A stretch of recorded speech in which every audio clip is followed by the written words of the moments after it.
सवाल सर सबका जो बेसिक एक होता है सर, सीसेट का डर लगता है। लगभग 95% क्वेश्चन में 2 से 3 तरीके बताता हूं। इसका मतलब हुआ कि 70% या 60% पेपर में तो मैथ्स है ही नहीं। वर्तमान की जनरेशन बड़े होने का सम्मान आपको नहीं देगी, बल्कि आपसे प्रश्न करेगी, पहले जन्म लेकर क्या उखाड़ ली। वह आपके ज्ञान, आपकी योग्यता और आपकी क्षमताओं से ही प्रेरित होगी, और अगर नहीं तो यह आखिरी मौका है, पढ़ लीजिए। हेलो एवरीवन, स्वागत है आप सबका अनअकैडमी के इस चैनल पर। हमारे साथ है आज सीसेट के एक्सपर्ट मधुकर सर। आज इस पॉडकास्ट के बाद आपके सीसेट से संबंधित सारे डाउट्स हमेशा के लिए सॉल्व हो जाएंगे, और मुझे पूरा भरोसा है कि सर के गाइडेंस के साथ आप सभी को इसके बाद सीसेट के अलग से कहीं से भी जो है प्रिपरेशन करनी नहीं पड़ेगी। सारा गाइडेंस आज आपको सर के साथ मिल जाएगा। स्वागत है सर आपका। धन्यवाद सर। सर बहुत बेसिक क्वेश्चन एक पूछना चाहूँगा सबसे पहले आपसे। लर्नर्स को जब मैं पढ़ा रहा होता हूँ क्लासेस में, तो 2-2.5 घंटे ज्योग्राफी की क्लास चलती रहती, सब कुछ आनंद सा रहता है, मैं सब अच्छे से जवाब दे पाता हूँ उनको, और स्ट्रेटेजी की बातें करते मैं बहुत अच्छी स्ट्रेटेजी बता देता हूँ उनको। लेकिन कभी कभी जब वो सीसेट की पूछ लेते हैं फिर कि सर सीसेट का क्या करें, तो फिर मुझे आप ही का चेहरा याद आता है कि ये सर से क्यों नहीं पूछें। तो मैं बार बार तो नहीं बोल पाता कि सर के पास जाओ, सर के पास जाओ। तो मैंने सोचा सर आज आपसे मिल ही लिया जाए और एक ही बार में सबको एक वीडियो बना दिया जाए। कल को अगली बार कोई पूछे तो मैं ये लिंक शेयर कर दूंगा डायरेक्ट।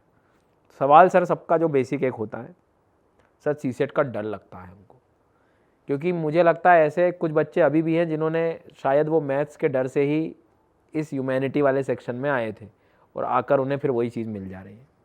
33% के आसपास कुछ लाना होता है, जितना भी प्रतिशत है, पर वो भी नहीं आ पाता कई बार। सर मैं सिर्फ ये कहूँगा कि शुरू के आप 4-5 मिनट बच्चों के डर से संबंधित बात करें कि डर हटाओ, मतलब डर नहीं है एक्चुअल में इसी सेट, उस पर आप बात करें। फिर इस पॉडकास्ट में थोड़ा सरप्राइज एलिमेंट 2 हैं। एक आपसे भी मैं क्वेश्चन पूछूंगा, फिर उससे आप ज़रा बच्चों को संबोधित कीजिएगा, और लास्ट में एक सरप्राइज और है, वो आप ही रिवील करना। सबसे पहले तो डर किस बात का है कि जैसे हमें मैथ्स नहीं आता, पर यह डर क्लास 10th का था, जब आपकी उम्र 15-16 साल की होती है। उस समय की मैच्योरिटी और आज की मैच्योरिटी में बहुत डिफरेंस है।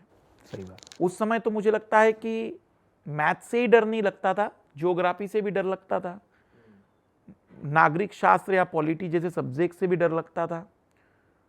मुझे लगता है कि क्लास 10th में एक स्टूडेंट जिस तरीके की शिक्षा पद्धति से जुड़ा है, वहां डर ही सबसे बहुत बड़ा फैक्टर होता है पढ़ने के लिए भी। सही बात।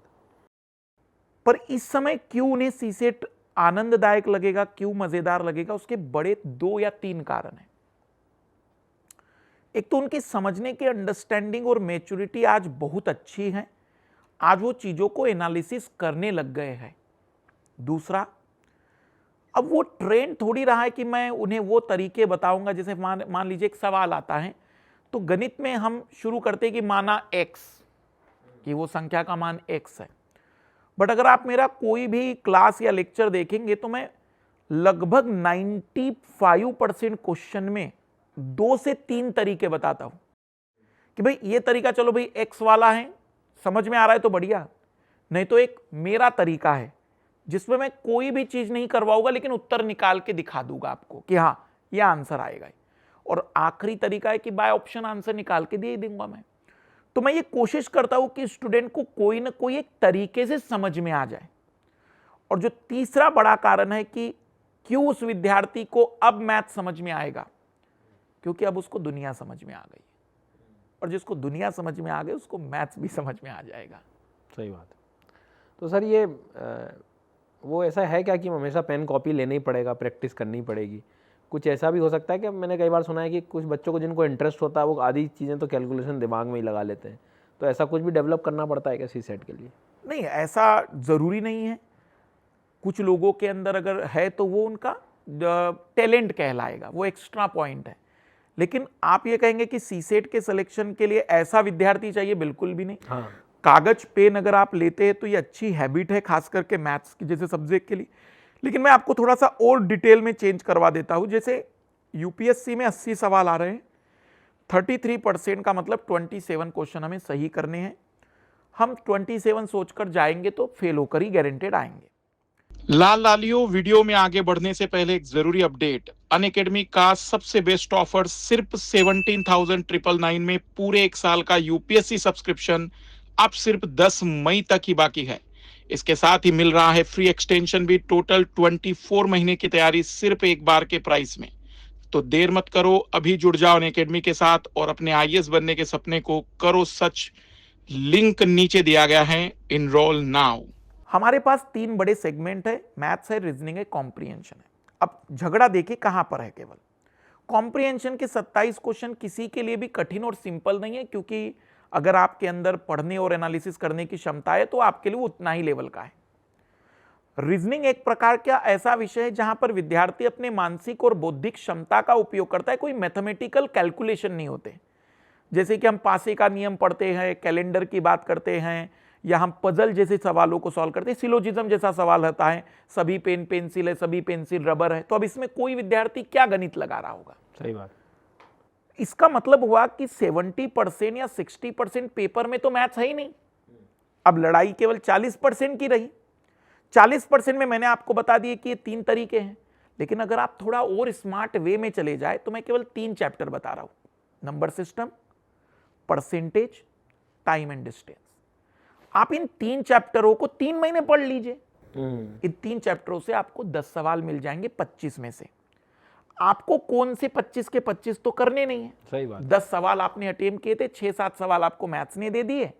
रीजनिंग के 25 सवालों में से 15-16 सवाल आपको रीजनिंग ने दे दिए। 27 क्वेश्चन आपके 27 क्वेश्चन कॉम्प्रिहेंशन के आ रहे हैं, वहां 15 क्वेश्चन आपने ऑब्टेन कर लिए।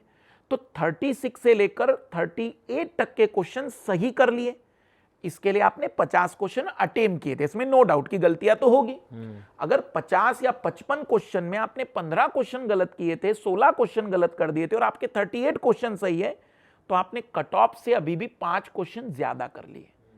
तरीका है पास होने का, अगर आप करना चाहते हैं। बाकी बहाने तो सर हर दिन है। हाँ, एक सच्चाई ये है कि जिनको मैथ से डर है वो इसमें इन्वॉल्व नहीं होते, पर उसका एक ही तरीका है, मैथ से एक बार फाइट कर ही लीजिए। उसका कारण है बुढ़ापा नजदीक है सर। हाँ, तो काउंटिंग में समस्या अब इसके बाद नहीं, अब मैं बताऊं, आने वाली जो जनरेशन है ना, वो अच्छी जनरेशन नहीं है सर। हमने अपने बुजुर्गों का इसलिए सम्मान कर लिया क्योंकि वो बड़े थे। वर्तमान की जनरेशन बड़े होने का सम्मान आपको नहीं देगी, बल्कि आपसे प्रश्न करेगी, पहले जन्म लेकर क्या उखाड़ लिया। मैं कठोर शब्द उपयोग कर रहा हूं, लेकिन वास्तविक यही होगा कि आने वाली जनरेशन कहेगी भाई बड़े हो गए तो क्या हुआ, क्या नया किया आपने। वह आपके ज्ञान, आपकी योग्यता और आपकी क्षमताओं से ही प्रेरित होगी, सम्मानित होगी। तो आप चाहते हैं कि आपका पुत्र और आपकी पुत्री आपको गणित के कारण अपमानित करें, और अगर नहीं तो यह आखिरी मौका है, पढ़ लीजिए। तो सर इसी मौके पे एक सवाल आपसे पूछा जाए, थोड़ा ओरली, ऐसे कि मतलब कभी पूछ ही लिया, मान लो कोई नहीं बच्चों ने सवाल पूछ लिया कि सर इस बार तो चलो ठीक है, अगली बार मान लो कि भारत में आईपीएल 16 टीम के बीच होता है, ठीक है, और 16 टीम्स को ऐसे फिर कितने मैच खेलने पड़ेंगे ताकि वो विनर भी घोषित हो जाए और सारी टीम बराबर अनुपात में मतलब मैच भी खेल ले, और नॉकआउट वाली कंडीशन भी अगर आप कंसीडर नॉकआउट भी आ जाए।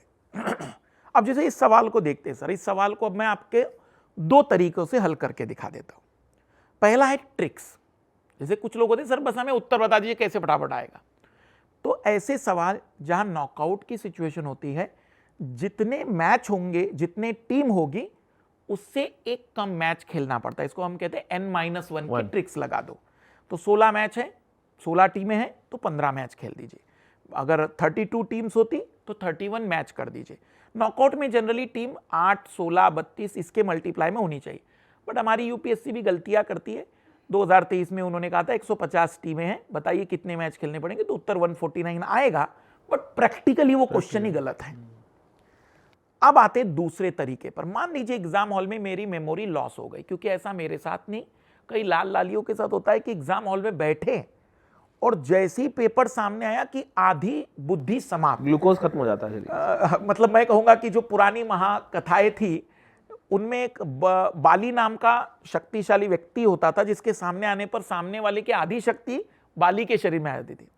तो मुझे लगता है हमारे पेपरों में, कॉम्पिटिटिव एग्जाम में काबिलियत है कि उनके सामने आते ही विद्यार्थी की आधी मेमोरी खत्म हो जाती है। UPSC strong. हाँ, तो अगर ऐसा है, अब मान लेते सर 2 टीमें हैं, मुझे आप बताएं अगर 2 टीम के बीच में विनर डिक्लेयर करना है तो आप कहेंगे केवल 1 मैच करा दीजिए, ठीक है। 4 टीम ले लेते हैं सर, ए और बी का 1 मैच करा देते हैं, सी और डी का 1 मैच करा देते हैं। ए और बी में से ए जीत गया, सी और डी में से डी जीत गया, जो हार गए हो तो चले गए घर। अब आपको विजेता डिक्लेयर करने के लिए अभी 1 और मैच खेलना पड़ेगा ए और डी के बीच का, और विनर क्लियर हो जाएगा। तो जब आपने 2 टीमें ली थी तो 1 मैच खेला था, जब आपने 4 टीमें ली तो आपने 3 मैच खेले। इसका मतलब जितनी टीम होती है उससे 1 कम। ये वहीं पर प्रैक्टिकल करके देख लिया हमने। सही बात। कहने का अभिप्राय ये है कि समाधान हर समस्या के मिलेंगे, बशर्ते क्या हम उसके लिए प्रिपेयर है या नहीं। सर एक समस्या तो है, अभी समाधान आज हमें बताना पड़ेगा बच्चों को, और आप ही बताना। समस्या ये है कि जब सीसेट पढ़ना शुरू करते हैं तो एक तो प्रीवियस ईयर के क्वेश्चन पेपर इनको मिलते नहीं है, मिल भी रहे होते हैं तो कौन से टॉपिक है, क्या है, बड़े दुख दर्द हैं कि परसेंटेज से कितने क्वेश्चन आए। मतलब नो डाउट अगर मैं ही बैठूँ आज, पिछले 6 साल के सीसेट के पेपर निकालूँ, परसेंटेज हो गया, सिलॉग्स हो गए अपने, इनके अगर क्वेश्चंस की सिर्फ मैं मार्किंग करूँ कि 1 नंबर 2 आए, 4 आए, इसमें 5 आए, तो मेरे 2-3 दिन इसमें निकल जाएंगे। 2-3 दिन नहीं, 10 दिन, मान लो 15 दिन चले हाँ। गए, चाय पीने में लग गया, मैं रसमलाई खाने में लग गया, अब 10-15 दिन निकाल दिया। अब 15 दिन इसी चीज़ में निकाल दिए तो फिर मेरा मन मुझे बाउंस बैक ऐसे करेगा कि अरे इतने में इतना टाइम लग रहा है तो तू कब पढ़ेगा, एक एक टॉपिक कब ख़त्म होंगे। तो एज अ टीचर हमें लगता है हमारी कुछ जिम्मेदारी बनती है बच्चों के लिए, तो कुछ हल देना चाहेंगे आप इसके लिए? इसके लिए बिल्कुल पूरी तरह से आप समाधान दे रहे हैं, और इस वीडियो के लिंक में भी आप नीचे जाएंगे तो समाधान डायरेक्ट मिलेगा। पहली बार हिंदी और इंग्लिश मीडियम में 2011 से 2024 तक के UPSC civil service exam CSAT में पूछे गए सभी पीवाईक्यू को टॉपिक वाइज न केवल सेपरेट किया गया है, बल्कि उनके ऑथेंटिक ओरिजिनल आंसर जो यूपीएससी के आंसर की में थे उन्हीं के बेसिस पर एक्सप्लेन भी किया गया है। तो ये पहली बार हो रहा है और ये फ्री ऑफ कॉस्ट दे रहे हैं सर हम, इसका कोई पेमेंट नहीं है। मतलब 15 दिन आपके बच गए प्रिपरेशन में मेरे हिसाब से तो सर। हाँ, 15 दिन और आर्थिक जो जैसा टॉपिक हो ही जाए बच्चे। हाँ, मतलब अब आपको केवल टॉपिक पढ़ना है और सारे क्वेश्चन आपको मिल जाएंगे कि कितने परसेंट से टॉपिक आए, कितने परसेंटेज से टॉपिक आए हैं। तो मैं कहूंगा कि अगर आप सच में एक सिंसियर कैंडिडेट है तो अभी पॉज कर दीजिए वीडियो को, अभी मैं रुक जाता हूँ। हाँ, और नीचे लिंक से डाउनलोड कर लीजिए, क्योंकि ये डाउनलोड चलते रहेंगे ताकि सिंसियर कैंडिडेट बढ़ते रहेंगे। सर सॉल्यूशन का एक डाउट लगता है लर्नर को कि क्या सही है अपने इसमें सॉल्यूशन जो आपने बनाए हैं आज? यही समस्या का समाधान कर दिया है कि हमने जो सॉल्यूशन लिए वो मेरे नहीं है और ना ही हमारी किसी एक्सपर्ट टीम के। हमने तो यूपीएससी ने अगर उसका बी आंसर दिया था तो क्यों बी आएगा हमने उसे एक्सप्लेन कर दिया है। अब उसमें वो अगर बी मतलब गलत भी था तो भी हमने उसे साबित करके दिखाया है कि भी बी यही है, और अगर आपको लड़ना है तो आप फिर न्यायालय जा सकते हैं। यूपीएससी ने जो मान लिया है हमने उसे अंतिम मानते हुए वही एक्सप्लेन किया है। इतनों की शक्ति ले लेके मजबूत हो गई। चलिए सर, मतलब बहुत अच्छा लगा आपसे बात करके, और उम्मीद है कि लर्नर इस बुक का बहुत फ़ायदा लेंगे। और मैं तो कह रहा हूँ कि डाउनलोड तो सिर्फ करना ही करना है, 10 को और बताना है। ऐसे ही जो है इस तरह से सीसेट के जो PDF है इसको आप बहुत अच्छे से यूज़ करें। आपको लगता है तो आप इसका प्रिंट आउट निकाल लें, बट यहाँ वहाँ परेशान होने से अच्छा है किसी एक सोर्स पर टिके रहें और अपनी मेहनत पर थोड़ा भरोसा रखें। धन्यवाद सर। उम्मीद है बच्चों को आज बहुत कुछ बिल्कुल सर, 100%। चलो, so thank you so much for joining this session.